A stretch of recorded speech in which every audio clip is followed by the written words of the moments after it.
بسم اللہ الرحمن الرحیم۔ جب ہم یہ سمجھنے کی کوشش کرتے ہیں کہ ہمیں انبیاء کی ضرورت کیوں ہے تو اس کے لیے ہمیں کچھ حدود اور چند مقدمات کو سمجھنا ضروری ہے۔ پہلا مقدمہ یہ ہے کہ ہر انسان کو اس قابلیت کے ساتھ پیدا کیا گیا ہے کہ وہ کمال تک پہنچ سکتا ہے، لہٰذا ہر انسان کا مقصد یہ ہے کہ وہ اس کمال تک اپنی مرضی کے مطابق پہنچے۔ دوسرا مقدمہ یہ ہے کہ اس کمال تک پہنچنے کے لیے انسان کے پاس درست اوزار یا صحیح طریقہ کار ہونا چاہیے جس کی مدد سے وہ صحیح اور غلط کی شناخت کر سکے۔ اس لیے حکمت الہی کے عین مطابق یہ ضروری ہے کہ ان درست اوزاروں یا صحیح طریقہ کار کو انسان کی فطرت میں شامل کر دیا جائے تاکہ وہ صحیح اور غلط کی شناخت کر سکے، مثلاً ہمارے حواس اور عقل۔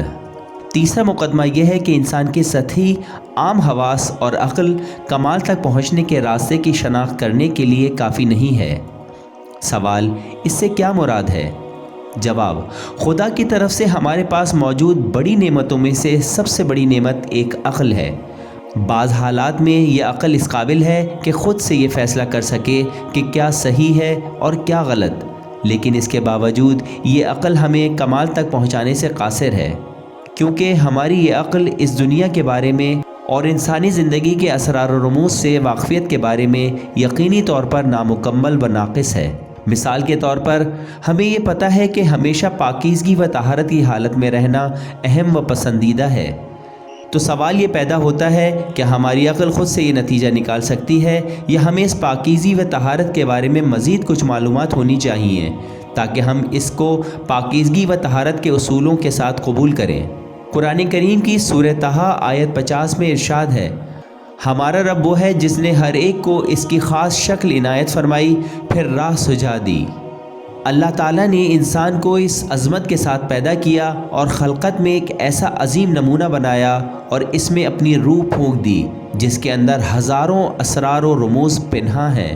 ان تین مقدمات کے پیش نظر انسان کے کمال تک پہنچنے کا کوئی دوسرا راستہ بھی موجود ہونا چاہیے۔ اللہ تعالیٰ نے اپنا پیغام انسانوں تک پہنچانے کے لیے کچھ لوگوں کا انتخاب کیا تاکہ وہ ان کے ذریعے اپنے بنائے ہوئے قوانین اور لاہ عمل کو لوگوں تک پہنچائے۔ اسی طرح پیغمبر اللہ کے وہ منتخب انسان ہیں جو اللہ کا پیغام پہنچاتے ہیں اور لوگوں کو کامیابی اور کمال کی راہ دکھاتے ہیں اور ساتھ ہی زوال اور تباہی والے کاموں سے آگاہ کرتے ہیں۔ ہم ان مقدمات کے پیش نظر یہ نتیجہ اخذ کر سکتے ہیں کہ خدا کی طرف سے بھیجے گئے نبیوں کا ہونا ضروری امر ہے۔